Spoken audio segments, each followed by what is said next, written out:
Hi there, I'm Mike Pospis here, New York City-based employment discrimination, sexual harassment, and personal injury lawyer. In this video, I'm going to speak briefly about New York's at-will employment rule. You might have heard this term, at-will employment, but what does it mean? Well, here in New York, where the employer and the employee do not have an agreement for employment of a definite period, such as 6 months, 1 year, 2 years, and what have you, then the employment relationship is deemed to be at will, meaning that either the employer or the employee can terminate the employment relationship at any time for any reason, good reason, bad reason, ugly reason, or even no reason at all. There's one important exception to this rule, however, and that is that the employer cannot terminate the relationship for an unlawful reason. Well, what are those?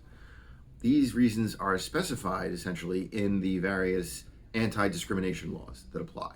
Here in New York City, where I practice, there are a number of employment discrimination statutes that protect employees.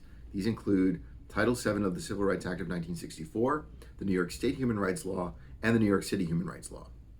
In general, these statutes provide that it is an unlawful discriminatory practice for an employer to, among other things, terminate an employee because of either the employee's membership in a protected class, such as race, color, religion, sex, national origin, sexual orientation, age, disability, to name just a few, or because the employee engaged in so-called protected activity, such as opposing conduct that they reasonably and in good faith believe constitutes unlawful employment discrimination. Discrimination can come in various forms, such as a discrete act, such as termination, failure to promote, failure to hire, demotion, and so on, or in the form of a so-called hostile work environment, which is a claim based on conduct occurring over a period of time, as opposed to a single discrete act.